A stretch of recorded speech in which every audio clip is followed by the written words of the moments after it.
अब देखो हमारे पास क्या है कि हमने सिग्नल की बेसिक्स देख ली हैं। तो हमारे पास अब काम शुरू हो जाता है बेसिक ऑपरेशन वाला। ये एडिशन, मल्टीप्लिकेशन और टाइम शिफ्टिंग, रिवर्सिंग और स्केलिंग, ये सारी चीज़ें हमारे पास स्टार्ट हो जाती हैं। तो इसके लिए मैंने वीक 1 की पीडीएफ लेके काम स्टार्ट किया है।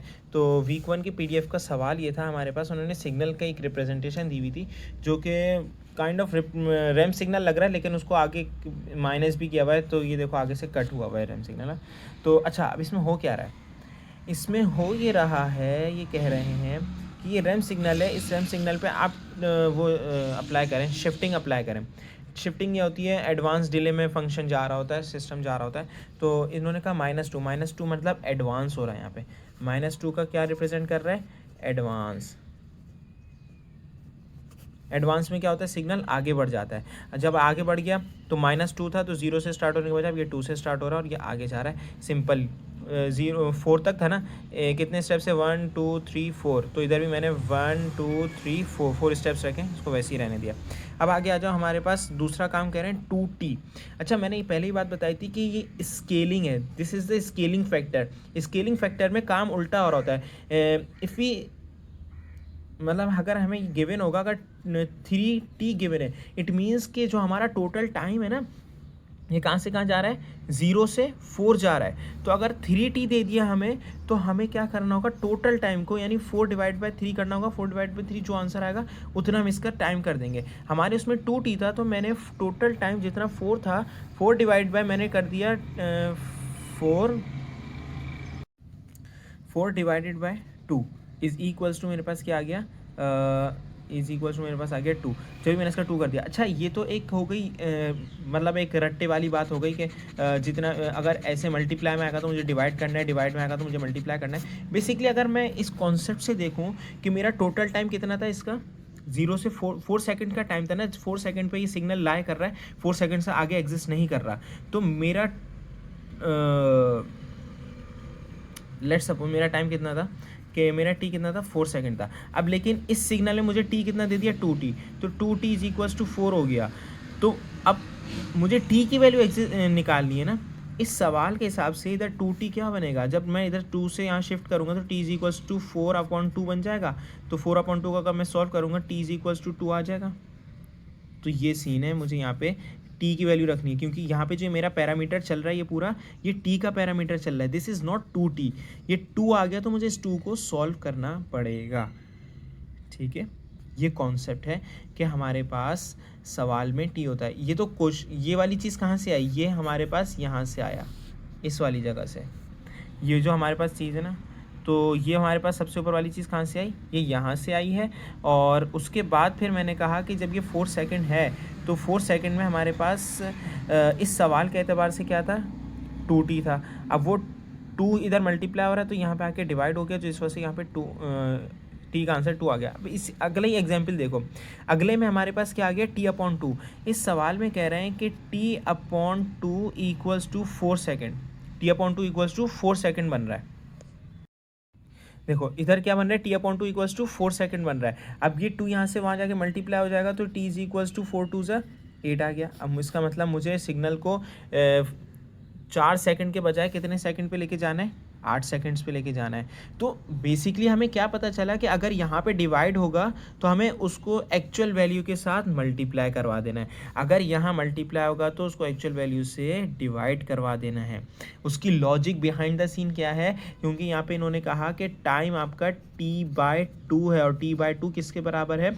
4 सेकंड के। अगर लेट्स सपोज हमारा ये 4 सेकंड नहीं होता, ये 6 सेकंड्स होता, तो हम कहते हैं भाई t/2 is equals to 6 second. ये 6 कहाँ से पता चलता कि वो रैम सिग्नल यहाँ पे आके नहीं रुकता, वो आगे और थोड़ा सा जाता और यहाँ पे आके कुछ यूँ करके बन रहा होता, ये वाली चीज़ नहीं होती।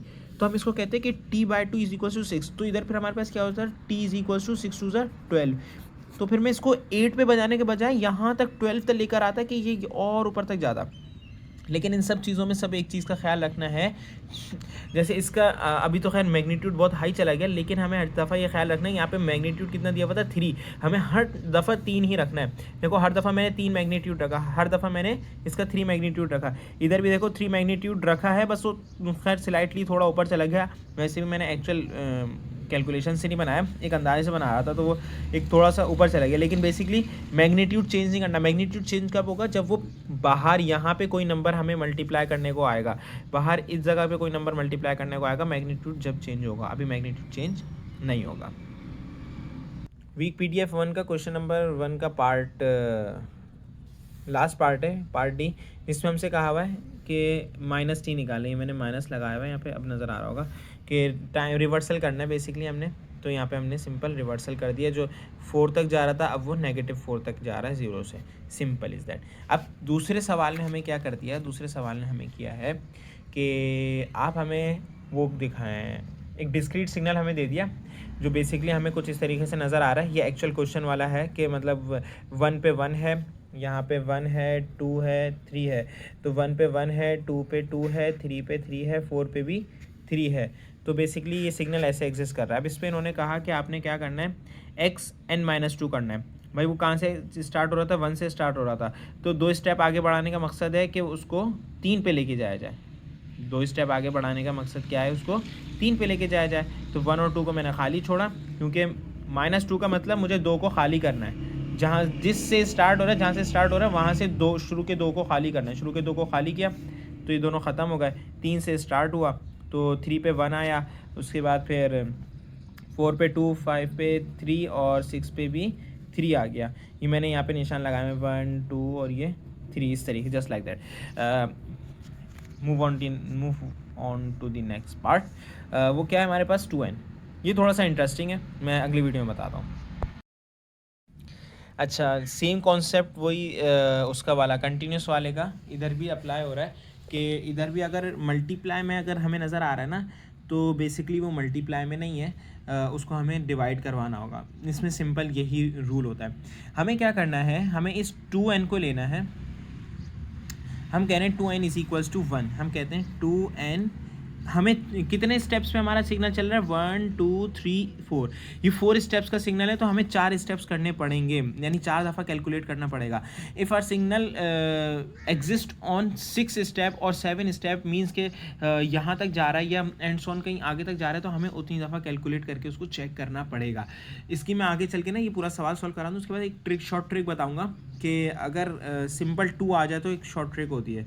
खैर हर स्टेप के लिए हमें अलग अलग काम करना पड़ेगा। अगर नंबर चेंज हो गया तो वो शॉर्ट ट्रिक इतनी कोई इफेक्टिव नहीं है। खैर अब इधर सुनो, तो इधर सबसे पहले कहाँ एग्जिस्ट कर रहा है? 1 पे। 2n = 1। अगर मैं यहाँ से n को अलग करना चाहूँ, n = 1/2 = 0.5। 0.5 n में एग्जिस्ट नहीं करता, तो ये वाली वैल्यू ख़त्म हो गई, इसको हम नहीं बनाएंगे। दूसरी वैल्यू मेरे पास क्या आई? दूसरी वैल्यू मेरे पास है, मैं सादे सफ़े पर आ जाता हूँ। दूसरी वैल्यू मेरे पास है 2। तो मैंने कहा 2n = 2। अगर मैं इसको सॉल्व करूँगा, n = 2/2 = 1। इट मीन्स के यहाँ पे जो 2 पे एग्जिस्टेंस है वो अब यहाँ 1 पर एग्जिस्टेंस हो जाएगी। 2 पे कितना एग्जिस्ट कर रहा था? 2 एग्जिस्ट कर रहा था। अब वो 1 पे भी 2 एग्जिस्ट करेगा, क्योंकि 1 वाला क्यों एलिमिनेट हो गया? वो 0.5 पे आ गया था। हमारे पास n में डेसिमल वैल्यूज़ नहीं होती, होल नंबर्स होते हैं, तो इस वजह से वो यहाँ पर आ गया। अब ये देखो हमारे पास फिर अगला स्टेप क्या है? अगला स्टेप में हमने कहा 2n = 3।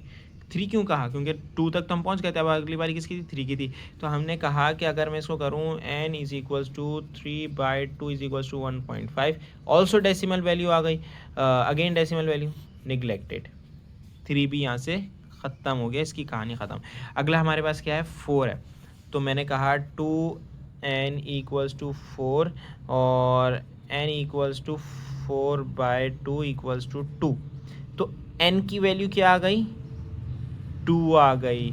इट मीन्स कि ये जो 4 पर एग्जिस्टेंस है वो क्या हो रही है? अब वो 2 पर एग्जिस्ट करेगा, just because of the solution of these values. Clear है? तो अब हमें क्या चीज़ नज़र आई कि हमने सिर्फ इवन वाली कंसिडर की हैं, क्योंकि यहाँ पे 2 लिखा हुआ था, यहाँ पे इवन वाली आ जाएंगी। इसका सबसे आसान हल बताऊँ क्या होगा? इसका सबसे आसान हल ये होगा कि जो नंबर लिखा हुआ है ना, जो नंबर लिखा हुआ है, आप सिंपल उसके टेबल वाले नंबर्स वाली का लिखना शुरू कर दो। लेट सपोज यहाँ पे कोई 3 आ जाता। अब 3 में क्या है? 3 1 ज़ा 3। 3 का टेबल कहाँ कहाँ एग्जिस्ट करता है? 3 पे एग्जिस्ट करता है, 6 3 2 ज़ा 6, 3 3 ज़ा 9, 3 4 ज़ा 3 4 ज़ार 12 और फिर 3 5 ज़ार 15। तो 3 का टेबल इन जगहों पे एग्जिस्ट कर रहा है, इनके बीच के कोई नंबर्स आ जाएंगे तो 3 का टेबल क्या डेसिमल वैल्यूज़ देना शुरू कर देगा। हम we are not interested in these values, we are only interested in whole numbers values. तो वो कहाँ एग्जिस्ट करेंगी 3 पर 6 पर। तो इट मीन्स कि ओरिजिनल सिग्नल का 3 होना चाहिए, 6 होना चाहिए, 9 होना चाहिए, 12 होना चाहिए, 15। इस तरीके से अगर लेट सपोज अगर 5 आ जाता, यहाँ पे आ जाता 5n आ गया, तो 5n जैसे x 5n आ गया। अब 5n का क्या मतलब है, 5 का टेबल कहाँ का होता है 5 10 15 20 25 30 एंड सो ऑन, इस तरीके से वो एग्जिस्ट करेगा। तो इट मीन्स कि जो 5 पर वैल्यू आ रही होगी वो 1 पर, अच्छा ये 3 के टेबल में 3 कब आता है 1 पर आता है, ये 2 पर आता है, ये 3 पर आता है, 4 पर 5 पर। इट मीन्स कि जो 3 अगर लिखा हुआ है x ऑफ 3n, ये शॉर्ट ट्रिक बता रहा हूँ, 3n लिखा हुआ है, तो इट मीन्स आपको ये समझ आ जाना चाहिए कि जो 3 पर वैल्यू एग्जिस्ट करती थी अब वो उसको शिफ्ट होकर कहाँ पे आना है 1 पे आना है।